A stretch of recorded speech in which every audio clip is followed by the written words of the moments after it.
Auzubillahi minash-shaytanir-rajim. Bismillahir-rahmanir-rahim.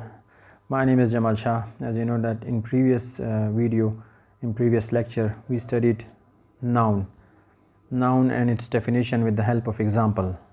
Now we are studying chapter number 5, which is kinds of noun. Chapter number 5. Sorry, यहाँ मैंने 6 लिखा है. We are going to study chapter number 5, which is kinds of noun in more detail. So let's take a start. Kinds of noun कितनी हैं? 6 हैं. 6 kinds of noun है. ठीक है. अब पहला जो है वो है कॉमन नाउन. पहला कॉमन नाउन है. ठीक है, कॉमन नाउन. सॉरी, यहाँ पे मैंने नाउन नहीं लिखा, यहाँ पे मैं लिख लेता हूँ कॉमन नाउन. ठीक है. So common noun is a name given in common to every person or thing of the same class or kind. Word थोड़े से फॉर्मल हैं, आपने इससे नहीं घबराना. इसका मैं आपको मतलब बताता हूँ. बड़ा सिंपल मतलब है. और यहाँ पे मैंने इन दोनों को यानी कॉमन नाउन को समझने के लिए आपको प्रॉपर नाउन भी साथ में देखना पड़ेगा. यानी ये ऐसे दो नाउन हैं कि इनको अगर आप साथ में देखेंगे तो आपको बड़ी आसानी होगी. ठीक है. अकेले पढ़ने से आप थोड़ा सा मतलब कंफ्यूज भी हो सकते हैं. साथ में देखेंगे तो बड़ा आसान है. ठीक है. तो इसका यहाँ पे ये मतलब है. क्या मतलब है? Common noun is a name given to every person और thing of the same class और काइंड. यानी ये कौन सा नाउन है? ये ऐसा नाउन है कि इसका नाम जो है वो इस नाम की बात कर रहे हैं कि given in common to every person और थिंग. हर पर्सन थिंग इसमें मुश्तरका हो. और दूसरी बात ऑफ सेम क्लास और काइंड, यानी एक ही क्लास और किस्म का हो. किस तरह? आप प्रॉपर नाउन को देखें. प्रॉपर नाउन की डेफिनेशन को भी आप देख लें, फिर मैं आपको एग्जांपल के साथ समझाता हूँ. प्रॉपर नाउन क्या कह रहे हैं? प्रॉपर नाउन कह रहे हैं कि proper noun is the name of person, is the name of some particular person, thing, place और फीलिंग. यानी प्रॉपर नाउन आपको कह रहे हैं कि ये एक ऐसा नाम है जो किसी मखसूस बंदे को हम देते हैं, किसी मखसूस चीज़ को देते हैं, किसी मखसूस प्लेस को देते हैं, किसी मखसूस फीलिंग्स को देते हैं. ठीक है. और इसमें आप कॉमन नाउन में फिर आप देखें तो कॉमन नाउन थोड़ा सा डिफरेंट है. इसकी पहले हम एग्जांपल को देखते हैं, फिर एग्जांपल के बाद हम डेफिनेशन को समझ सकते हैं. ये आपकी आसानी के लिए पहले तो हम दोनों को देखेंगे, फिर एग्जांपल के थ्रू हम डेफिनेशन समझ. हालांकि हम डेफिनेशन के थ्रू फिर एग्जाम्पल समझते हैं. ठीक है. लेकिन ये क्या होगा, आपने एग्जाम्पल के थ्रू डेफिनेशन समझनी है. देखें यहाँ पे क्या है, बॉयज़ आर फिज़िकली स्ट्रॉन्ग. अब ये कॉमन नाउन है. ठीक है. आप थोड़ा सा इसको जहन में रख लें. यहाँ पे भी यही हमने लिखा है, लेकिन यहाँ पे क्या किया हमने कहा कि जवाद, यह proper noun is physically strong. Sentence एक ही जैसा है. ठीक है. यानी बॉयज़ आर फिज़िकली स्ट्रॉन्ग, लड़के जो हैं वो जिस्मानी तौर पर मजबूत होते हैं. यहाँ पे मैंने कहा जवाद इज़ फिज़िकली स्ट्रॉन्ग. अब ये भी नाउन है, ये भी नाउन है. मसला क्या है इसमें फ़र्क क्या आपको नज़र आ रहा है? फ़र्क ये है कि यहाँ पे हमने जो है ना जर्नली बात की है, तमाम लड़कों के बारे में बात की है. यहाँ पे हमने एक नाम दिया है जवाद, एक मखसूस. यहाँ पे क्या है? Particular person.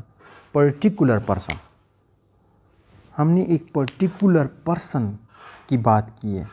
तो यहाँ पे बॉयज़ जो है ना वो तमाम लड़के आ गए, और यहाँ पे पर्टिकुलर लड़का आ गया, एक लड़का आ गया, सिर्फ एक जो है मखसूस बंदा.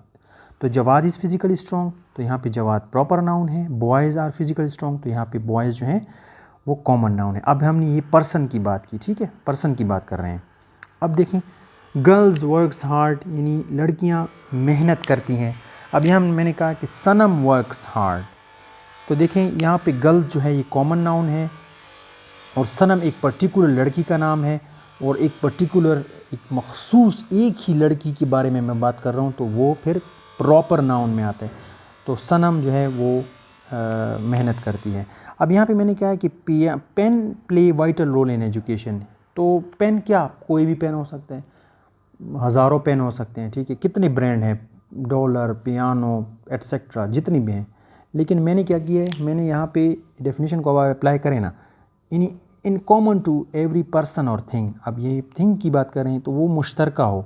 देखो पेन मुश्तरका होने चाहिए, यानी पेन होते मुश्तरका ही है ना. देखने में बस आप ये इसको जहन में रखें कि जो चीज़ देखने में सेम हो और उसका एप्लीकेशन यानी उसका फंक्शन जो है वो सेम हो, तो वो आप वो एक ही ज़ुमरे में, उसको आप कॉमन तस्वर कर सकते हैं या उसकी आप क्लास और काइंड को एक ही तस्वर करेंगे, ठीक है, और वो उसी एक ही क्लास और काइंड की हों। किस तरह?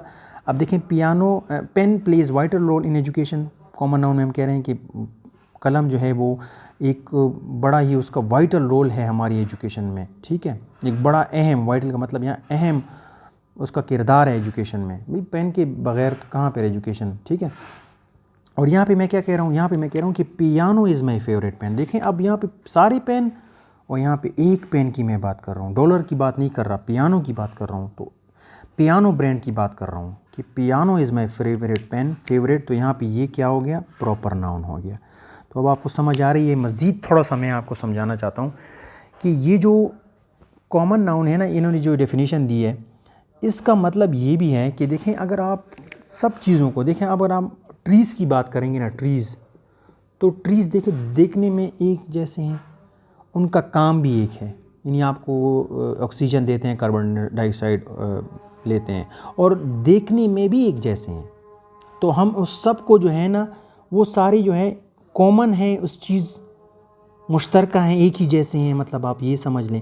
और ऑफ द सेम क्लास और काइंड, और एक ही क्लास और काइंड की हैं, यानी एक ही जगह पे हम उसको लगाते हैं, वो हमें उसके पत्ते होते हैं, कुछ फ्रूट पकड़ते हैं, कुछ नहीं पड़ते, लेकिन देखने और उसमें हम वो हमें एक जैसे लगते हैं। इसी तरह देखें बर्ड्स, अब हज़ारों किस्में हैं बर्ड्स की, ठीक है। अगर मैं आप फ़र्ज़ किया, लेट सपोज़ ईगल उठाऊं, तो मैंने मखसूस कर लिया। फिर ईगल में भी मैं कहूँ कि बाल्ड ईगल, सी ईगल, तो और भी मखसूस कर लिया। तो वो फिर हम क्या करते हैं, उसको हम जो है फिर प्रॉपर और कॉमन नाउन यहाँ पे आ जाते हैं। अगर मैं ईगल्स की बात करूँगा तो ये कॉमन नाउन है। अगर मैं फिर कहूँगा कि बाल्ड ईगल, तो फिर वो एक मखसूस ईगल की मैं बात कर रहा हूँ, तो वो भी फिर प्रॉपर नाउन में हो जाएंगे। तो यहाँ पे बर्ड्स देखें, बर्ड्स जो हैं हज़ारों बर्ड्स हैं, पिजन है, मतलब डव है, डक है, कितने हैं, लेकिन हम क्या करते हैं, बर्ड्स में इनको लाते हैं, क्योंकि वो उनका काम क्या है, हमने क्या कहा कि in common to every thing, person, और सेम क्लास और काइंड। तो अब देखें, अब वो एक देखने में भी एक जैसे हैं, ठीक है, सबके पर हैं, सब उड़ते हैं, ठीक है, और देखने में भी एक जैसे हैं अगर आप देख लें, ठीक है। कुछ ये अलग बात है कि कुछ छोटे हैं, कुछ बड़े हैं, ठीक है, लेकिन देखें एक ही जैसे हैं। सबका काम क्या है, उड़ना, वो उड़ सकते हैं, और हमें क्या, बर्ड की तरह भी लगते हैं, ठीक है। अब उनको अगर आप मज़ीद जाएंगे अंदर, तो डव, पिजन, ये फिर एक और बहस है, ठीक है। तो ये आपकी सिर्फ समझाने के लिए कि जो ये डेफिनेशन मैं दोबारा आपके लिए पढ़ता हूँ कि common noun is a name. Common noun एक ऐसा नाम है, गिवन इन कॉमन, जो दिया गया हो मुश्तरका किसी पर्सन में और थिंग में और फीलिंग में और प्लेस में, ऑफ द सेम काइंड, और एक ही क्लास के और काइंड के हो। यानी ऐसा नहीं हो कि आप ट्रीज़ और बर्ड्स को आप नहीं मिक्स अप कर सकते, आप तभी उसको जाके एक क्लास और काइंड में ला सकते हैं, एक ही में, कि उनका काम एक हो। इसी तरह प्रॉपर नाउन को अगर आप देखिए, proper noun is the name of some particular person, thing, place और फीलिंग, यानी किसी मखसूस का। अब देखें ये इसकी बिल्कुल अपोजिट है। अब बर्ड्स अगर हम उठाएंगे, तो बर्ड्स में अगर हम कहेंगे कि सी ईगल, तो फिर वो क्या है, वो प्रॉपर नाउन में आ जाता है, ठीक है। तो आई होप आपको समझ आ गई होगी इन दोनों डेफिनेशन की, और एग्जांपल से आपको ये कॉमन नाउन और प्रॉपर नाउन समझ आ गया होगा। अब हम मज़ीद जाते हैं, देखते हैं कलेक्टिव नाउन। अच्छा, तो कलेक्टिव नाउन, ये तीसरा है कलेक्टिव नाउन। कलेक्टिव नाउन क्या है? Collective noun is the name of number और कलेक्शन ऑफ पर्सन और थिंग्स और places taken together and spoken of as one whole, ठीक है। अब आप यहाँ पे देखें ना, ये बड़ा सिंपल है कलेक्टिव नाउन, यानी मजमूआ जिसको हम कहते हैं, कलेक्शन कहते हैं ना, एक चीज़ नहीं होती है ना, इसमें सारी चीज़ें, बहुत सारी चीज़ें आ जाती हैं, ठीक है। एग्जांपल से हम समझते हैं, ठीक है। उसमें क्या क्या आता है? Crowd, army, flock, herd, parliament, fleet, etcetera. अब हम देखते हैं कि फ्लीट क्या है। अब fleet a collection of ships हैं, यानी आर्मी एंड आर्मी क्या है? अब आर्मी को हम जो है, अगर हम आर्मी की बात करेंगे ना, तो उसमें पे सब आ जाएंगे। अ कलेक्शन ऑफ सोल्जर, उसकी बड़ी अच्छी आर्मी है, तो उसका मतलब ये तो नहीं होता ना कि एक सिपाही की बात हो रही है। यार जापान की बड़ी अच्छी आर्मी है, पाकिस्तान की आर्मी नंबर 1 है, चाइना की बड़ी अच्छी आर्मी है, कोरिया की अच्छी आर्मी है, मतलब जिस मुल्क की भी आप आर्मी उठाएंगे ना, तो उसका मतलब होगा अ कलेक्शन ऑफ सोल्जर्स, यानी सब का मजमुआ, जितनी भी आर्मी है, 7 लाख है, 8 लाख है, तो उसको हम एक ही लफ्ज़ में जब लाते हैं तो देखो ये कलेक्शन है ना, उस सब को हमने एक वर्ड में बंद कर लिया। अगर आप देखते हैं मैच वगैरह, क्रिकेट मैच देखते हैं, तो वहाँ पे आप देखते हैं ना, कमेंटेटर अक्सर कहते हैं फुटबॉल मैच हो कि वहाँ पे जब क्राउड ज़्यादा हो तो मैसिव क्राउड, ठीक है, तो वो क्राउड की बात करते हैं। ऐसा नहीं कि एक बंदे की बात हो, क्राउड का मतलब है कलेक्शन, जितने लोग वहाँ पे जमा होते हैं उन सब को अगर आप इकट्ठा करेंगे तो वो क्राउड बन जाएगा, ठीक है। अब यहाँ पे हम 2 एग्जांपल से समझते हैं कि the police disperse the crowd. यहाँ पे आप यूँ समझ लें कि जलसा हो रहा है या कोई प्रोटेस्ट हो रहा है और पुलिस वहाँ पे आके ना, तो सबको, एक पर्सन को नहीं, क्राउड, सब मजमे को उन्होंने, मजमा जिसको हम कहते हैं, उसको डिस्पर्स कर लिया।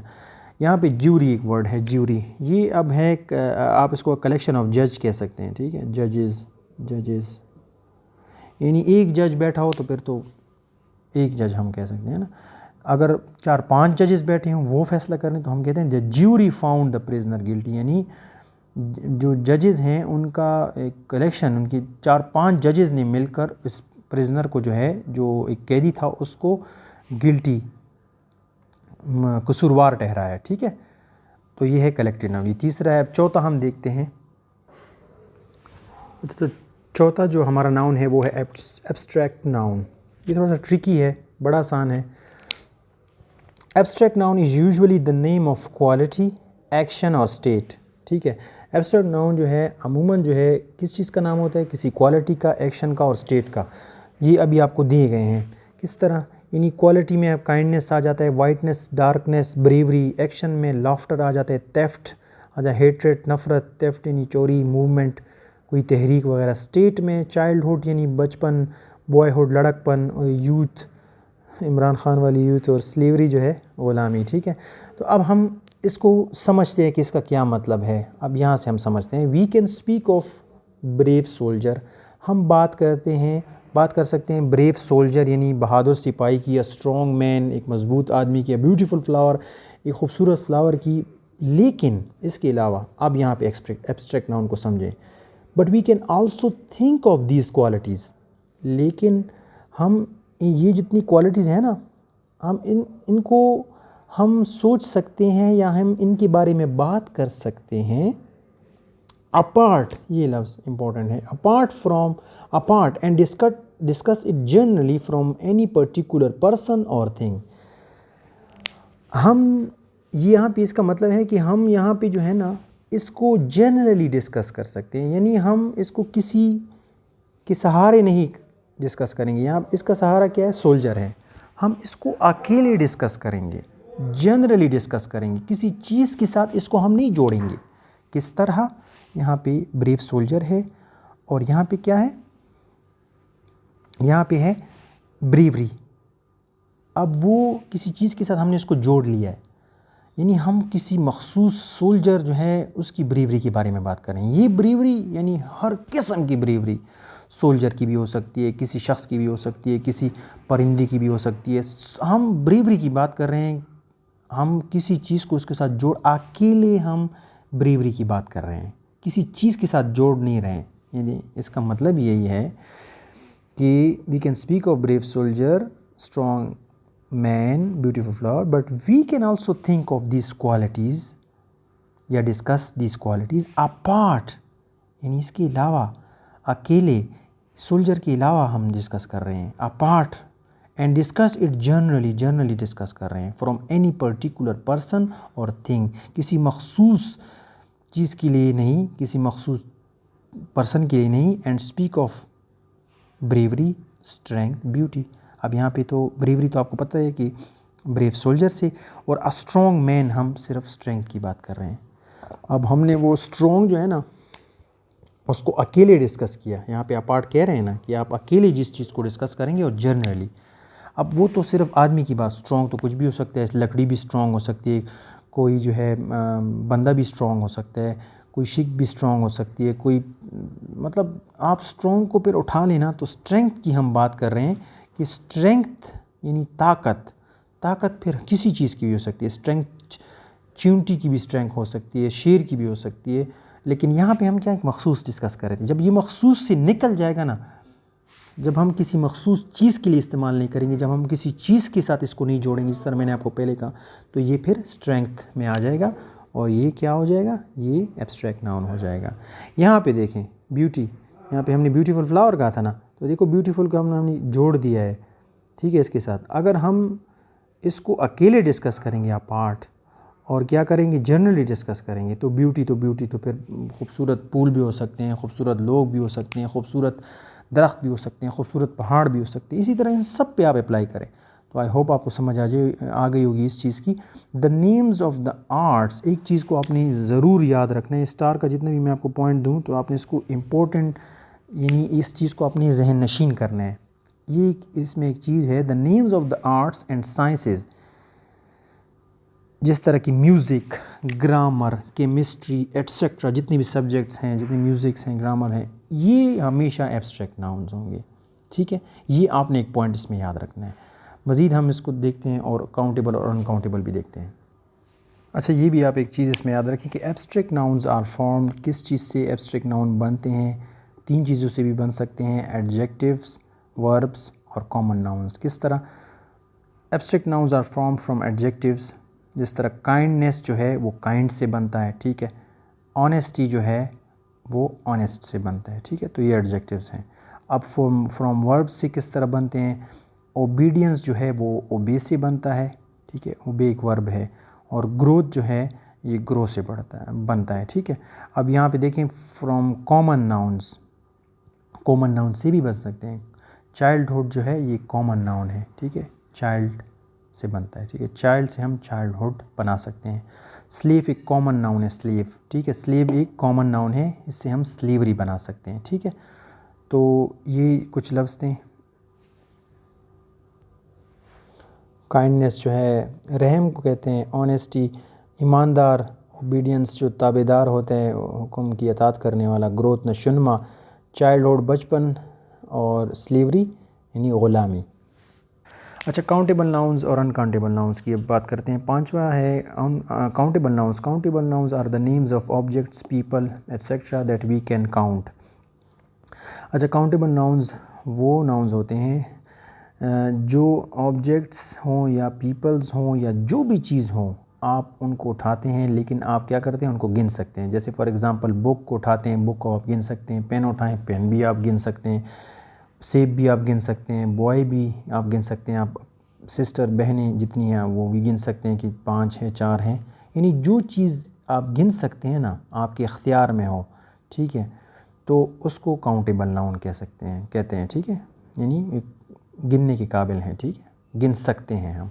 अब अनकाउंटेबल का मतलब ये है कि नहीं, जो ना गिन सकें हम, जो नहीं गिन सकते हम चीज़ें, वो कौन सी हैं, are the names of things which we can not count, जिनको हम नहीं गिन सकते, ठीक है। वो क्या है, मिल्क, यानी अब दूध को हम नहीं गिन सकते, ऑयल कितना है, शुगर कितना है, गोल्ड कितना है, ऑनेस्टी, यानी ये तादाद में इतनी ज़्यादा है ना कि ये गिनने के काबिल ही नहीं है, हम इनको नहीं गिन सकते, ठीक है।